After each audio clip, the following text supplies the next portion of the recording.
Hello there. You must be getting so sick of hearing my voice. We're almost at the end. Unit 4. Unit 5 is pretty short, so I'm thinking, what are we, 5 weeks away from the start of exams? So bear with me. I know it's been a long semester. But hopefully this is a topic that you can relate to, with technology being an agent of social change. So if you download the this worksheet, hopefully you can fill in the blanks, and I won't miss any blanks because I'm really bad at that lately. So the advent of any new technology, and that just means the invention or the mass use of new technology, will bring about some degree of change. Now, when we started writing things down, and I'm going to take us back to ancient Greece, and Plato said the first step towards forgetfulness was the ability to write things down. We used to retain everything in our heads, but the art of writing things down kind of led the way to us losing this memory retention. And I wonder how good our memory retention is with smartphones and writing everything down. I still think there's value in memorizing certain things and the ability to memorize certain things.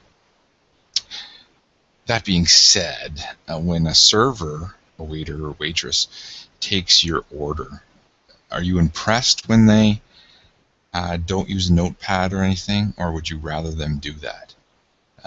Or does it, when they don't use a notepad and they just do it, you know, with no, and like they just do it on top of their head, does that scare you or give you fear that they will forget it? So an example about this degree of change was the invention of the printing press. And like I said, this is where, so the printing press would be like a predecessor to like a photocopier, but it'd be like an actual press, and it wouldn't be as efficient. But as I said, people lost the memorization and oral citation of certain Bible verses and such.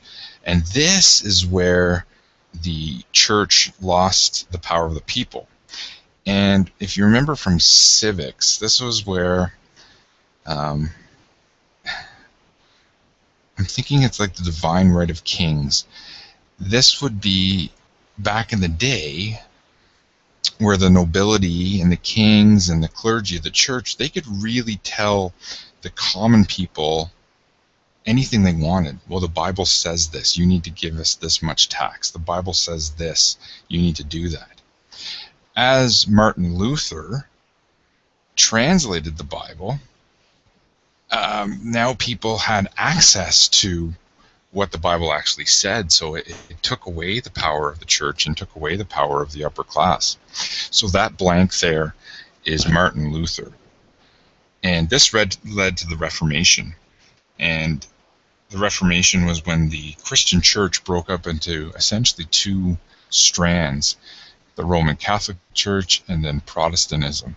And within Protestantism, is where you have the Lutheran, the Anglican, the United, the Presbyterian, the Pentecostal, I'm thinking Greek Orthodox, and so on, all because of the printing press.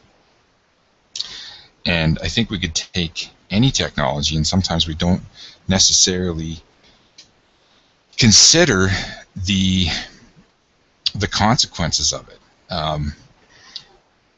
And I think I'll talk about this a little later, but the advent of the internet, it was supposed to be this information superhighway. It was to democratize society, as you could now get information without the filter of a newscast or without the filter of a news channel, and you could get the information directly from the source. Is it still the information superhighway, or has it become this global shopping mall? Maybe a little bit of both. When the app or web website, I guess. I guess it's more of an app, the Ask FM, where you can post anonymous questions about yourself. Was the intent just to get compliments, or did it really a byproduct is really catalyze or be the catalyst to a lot of bullying? So I want you to think about that as new technology gets invented. What is the permanent, or what is the kind of the byproduct or some of the consequences? You now see Amazon with playing with drones, and drones delivering materials right to your door. What are some of the unintended consequences of this technology coming out? So, what is technology? Well, technology is defined as making life easier, something embraced by people for practical, everyday use, and it's an extension of some human quality. So, driving would be an extension of walking. The telephone or a cell phone is an extension of us communicating with our mouths. Okay, so it's some extension of some human quality. In social science, technology is defined as the creation of tools or objects that both extend our natural abilities and alter our social environments. I think that's brilliant. Now here is the evolution of technology, and the course talks about habitat, the way our land has changed. To me, it seems a little bit out of order, just kind of thrown at us, but I'll talk about this a little bit. So habitat can change in 3 different forms. First one's abiotic, A-B-I-O-T-I-C. This is non-living factors such as weather or climate. So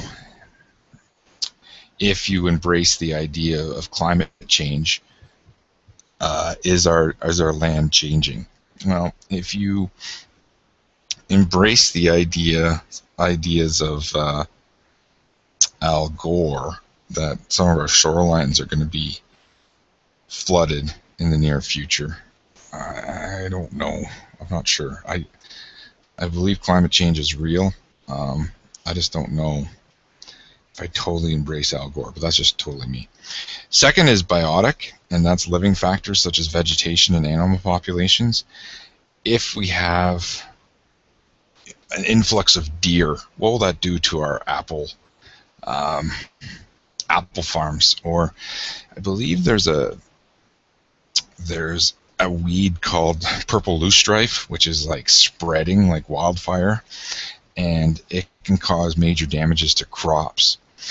And another kind of example is these genetically modified crops, when they're planted in one field, winds are taking their seedlings and blowing them off into other fields. So is it actually possible to have truly organic, non-genetically modified foods anymore because of all the mixings and such?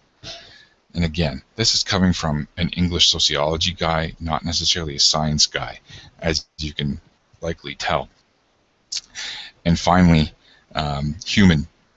This is changes in population, urban sprawl, war, trade. And if you ever do a backpack tour of France, you can still see the contours in given fields because of exploded bombs and shells and stuff. And this just reminds me of Vimy Ridge. There's still areas at Vimy Ridge where people can't walk because of fear of unexploded shells from, well, almost 100 years ago now. Sheep still walk there, and then there's a couple bad jokes here saying that that's really bad, or I don't mean to be pulling the wool over your eyes. Oh, I'm an old man. But yeah, humans can change the landscape. This is the and again, that land change, that seemed to be, doesn't really fit with the rest of the lesson. maybe it doesn't, I'm just not seeing it. This is the history of technology, and it's the social transformation of society. I think this is really important, as it's kind of like the history of society when it comes to technology. So when humankind started out, we were in the hunter-gatherer type of era, and we had to move with our big game, with our bison, our buffalo. We had to chase this kind of food. So then we got this first revolution, and this first revolution was domestication. Domestication. So we could now domesticate plants and animals. There was a way where we could grow certain vegetables and maybe tame certain animals, and I'm thinking like cows, so we didn't have to follow our food as much. There was a sense of settlement, of permanence, a little bit. Okay, this led to two different societies being created: horticultural society and a pastoral society, where we had plants that we could eat, we had vegetables we could eat, and then we had animals that kind of went out to pasture, and we were able to, I guess, slaughter them later on. Then the second revolution was the agricultural revolution, and this was the invention of the plow. So now we could kind of mass produce certain crops with the use of the plow and really cultivate the land. And so this led to this more agricultural society. And so we're really working the plow manually, of course. And then the Industrial Revolution was the invention of the steam engine. So now things became mechanized, and we are moving towards like hydroelectricity and factories and mechanization. And so that led us to the Industrial Society. So I'm thinking early 1900s, up until computers were kind of mass produced, and this was the fourth revolution, which is the information revolution, and that's the invention of the microchip. Okay, so this leads us then to post-industrial society, which we are in now. And I'm always interested what you guys would think, what is going to be the next invention that's going to lead us to a different society. Years ago, students thought it was Facebook that was going to really change everything. Maybe it's not just Facebook, maybe it's social media that has really changed the way we think and the way we act and interact. And if you watched yesterday's YouTube video about Look Up, I think it's changed us a little bit. I don't know whether it's a revolution or not. So that's the social transformation of society. That's the history of technology. So food surpluses and the rise in cities. So the ultimate results of irrigation and the plow was a surplus of food. A surplus of food. And food surpluses led to a whole range of dramatic socio-cultural changes. Fewer people were needed to produce food, so they were able to diversify their work into weapon making, tool making, jewelry production. So as our settlements became permanent, this is where we started to acquire wealth, as people could now own things. We didn't have to carry everything that we own, chasing the big game. So this is where modern day commerce, or our modern day economy, grew from, as now farmers had extra food trade. We had people diversifying and making jewelry and weapons and tools. So it was like a modern day barter system. Here I have some jewelry. You want to trade that for some beef?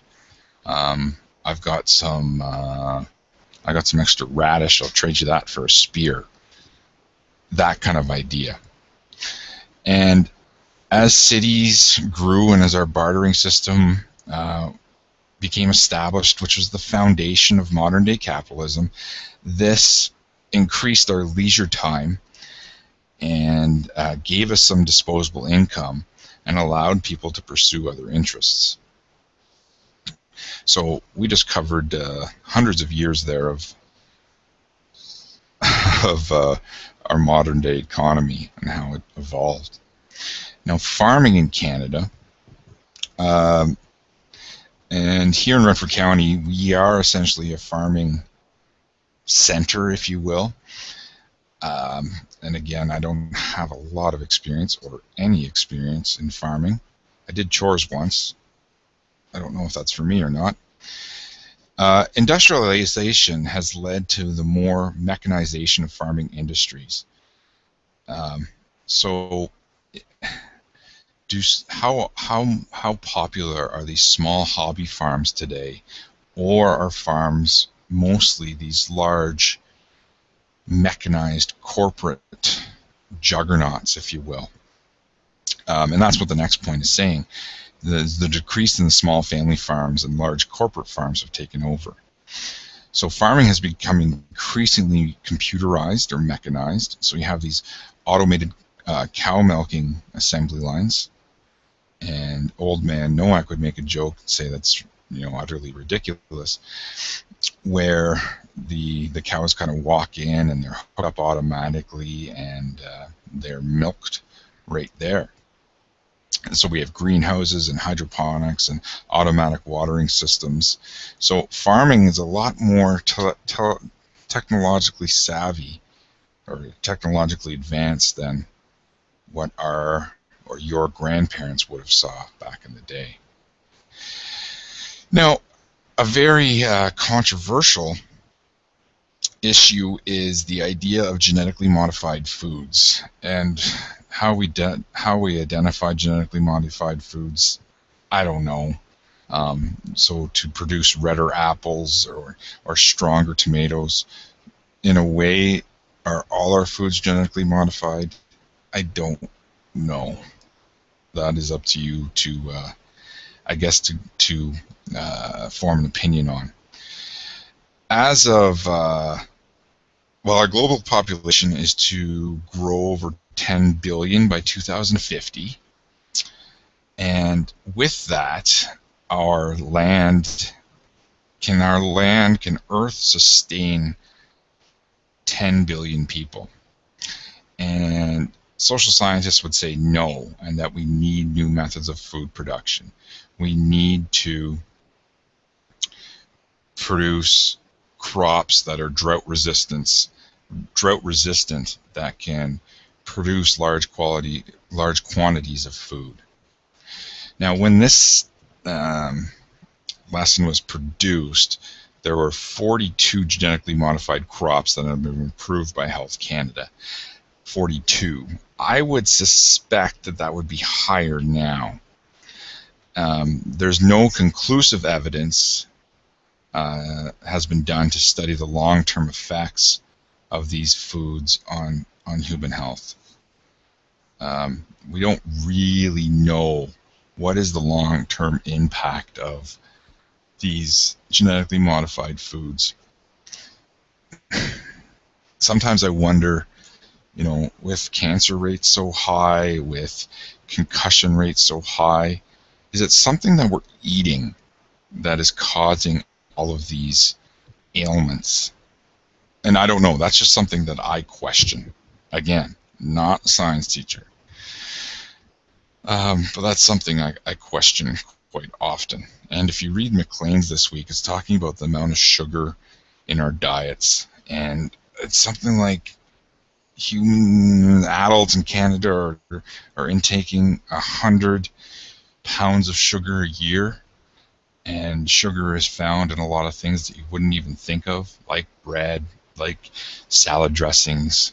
When I think sugar, I'm thinking cookies and chocolate bars and stuff, but it's actually in other things that aren't necessarily sweet. And yeah, that's an interesting read. So you can Google, if you Google Maclean's from May 2014, it's talking about this sugar epidemic. Pretty interesting stuff. Okay, so coping with technological change. Technologies can have negative side effects. Well, that's the study of the blatantly obvious. We are eager to accept technology, but rarely consider the consequences. So what are the consequences of giving iPads to kids at an early age? Are we going to lose the art of printing and writing? Does that even matter? I don't know. But we rarely consider the consequences of these type of technologies. So an example, and I talked about this already, internet gave us an enormous amount of info, but it did expose kids to hate crimes and pornographic material. Keeping up with the speed of technological change, this blank here is future shock, and this is the dizzying orientation brought on by the premature arrival of the future. And here our values of society get blurred. So the lines, or the values get blurred lines. And the example of that would be patience. We want things instantaneously. We want information now.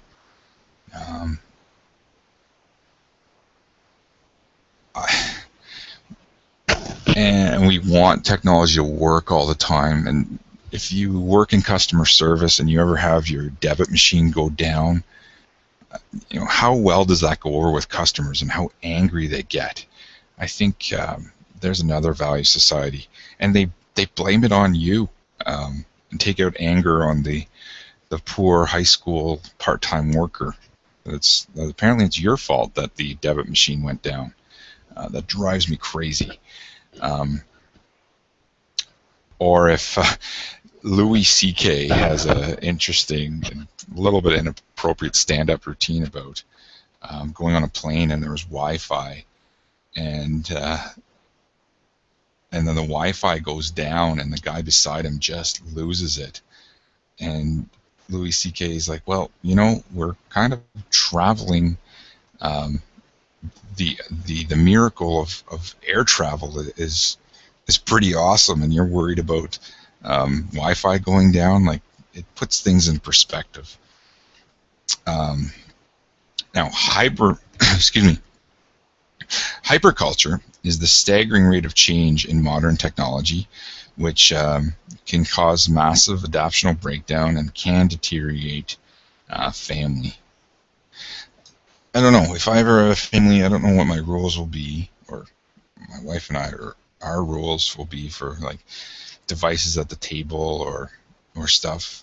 That video that we watched yesterday on Lookup has really made me think about trying to increase my social interaction. It's going against a lot of my natural trends as being an introvert, but I think it's something I really need to work on. Now, an over-dependency on technology. When technology doesn't do what it's supposed to, we experience anxiety. Like when Twitter goes down, you would think there's some sort of massive tragedy going on. Or if your cellular provider goes down and you can't text, think of the anxiety that goes up. The next blank is technosis. And this is an overblown dependency or attachment to technology. And man, I definitely have this. Think about the feeling, the anxiety you have when you can't find your cell phone, or when you're driving in an area. Of course, you're not texting and driving, but you're going through an area where you don't have cell service. This is why I don't like camping. If I'm camping in some area, not that I do often, it's like pulling teeth, but I just feel like I'm going to miss out on something. And that's bad. I just feel like I'm going to miss out on some major news story or something. And I think that's a bit of a problem. The next blank is cyber disorders. So the addiction to the internet leads to increased depression, academic failure, and so we're seeing more and more evidence of gaming addictions and some really sad stories about being addicted to online gaming, like World of Warcraft or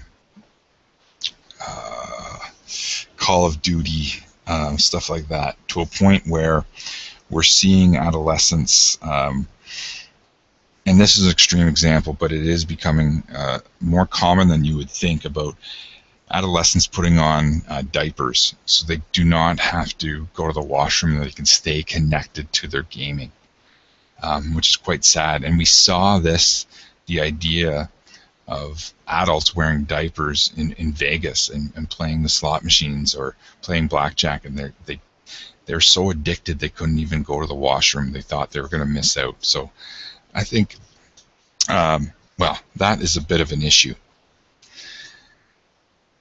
Now, evaluating the, oh, I missed one, cultural lag, which just talks about later on in the lesson, today's lesson. Some members adapt, others lag behind, and technology introduces change, and society becomes destabilized and transition occurs. And sometimes I feel bad, the amount of, you have to do so much online, and I wonder how much longer you'll be able to manually do your taxes before they mandate and has to be online. So I feel bad for the generation that didn't grow up with the technology that we have today, and it must be very, very difficult for them.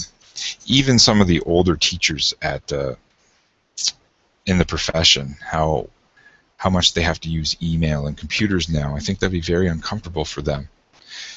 And often, as we age, and they say once we're past 40, sometimes we feel like immigrants in our own country, because the technology that we grew up with is gone, and the youth of today is using all of this other technology that we don't really understand. Like, do your grandparents really understand what Twitter is and what Facebook is, or Snapchat or Instagram? So now, evaluating the impacts of technology on our lives, not all technological developments are accepted.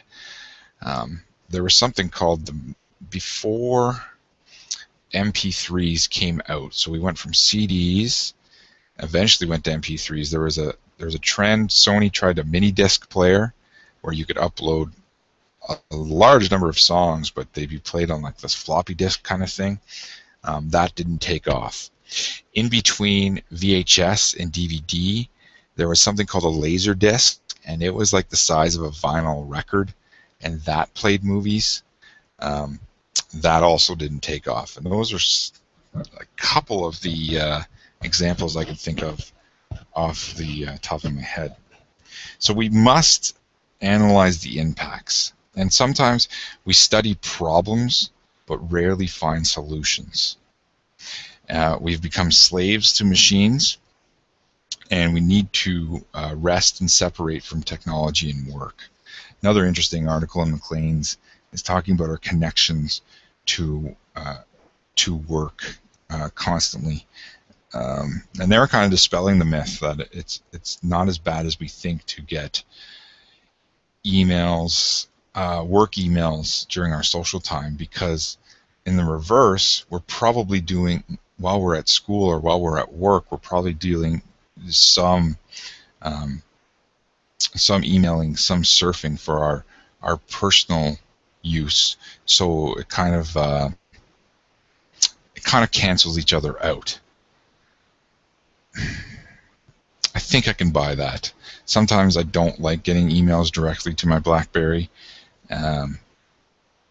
I just want some space. I want to put my phone away and again, look to improve that look-up idea that we talked about yesterday, or that we saw yesterday. So we have a lack of boundaries. People have lost this sense of security, the peace of mind, wanting to always be connected. So the impact of technology on the family. This idea of mass culture. So after World War I, there was a culture created whereby all social classes in Canada could participate. So this is where radios became more affordable, and we had music, we had records, we had electricity. But so everyone seemed to listen to Hockey Night in Canada, for example, and it was kind of this one production that united the whole population. It was a broadcast. In the 80s and the 90s, everyone watched shows like The Cosby Show, the Friends, or Seinfeld. And now we've kind of moved away from this one show that can unite us all. We're not really into broadcasting anymore. We're into narrowcasting, where we have so many channels or so many other ways to entertain ourselves that there's not this one show that unites us all. It's very narrowcasted. We have like specific sports channels, specific channels for women, 24-hour news stations. It's very fragmented and narrowcasted now. And I'm surprised at how many people have now canceled TV and watch all their content online. Not quite ready for that yet. I still like surfing channels and channel surfing. Okay, the internet and the family. The impact of the internet is still being assessed. Improved computer abilities will lead to further changes to the family dynamic. That being said, the use of Skype and FaceTime, I think when you move away and go to school next year, I think that improves your ability to communicate with your family and friends. Showing my age here again, email was just starting to gain popularity when I went off to school in 1997. So I remember, like, my long distance phone bill was quite high. And that's probably something that you won't necessarily have to deal with. You might have a large cell phone bill, but if you're on Wi-Fi, you can use FaceTime or Skype. I think it's pretty good. It's because it's still some sort of social interaction, face-to-face interaction. And we've talked about this up to 1 million times already, but this is transforming social relationships. We are now commuting without human touch, without body language, sometimes without eye contact, so we can't pick up tone, we can't pick up certain social norms. And in turn, this will impact the way in which family members will relate to each other. So I think that was a long-winded one. Apologize for that. Hope all is well, and hope you see the light at the end of the tunnel. The end of your grade 12 year is coming. That's very, very exciting.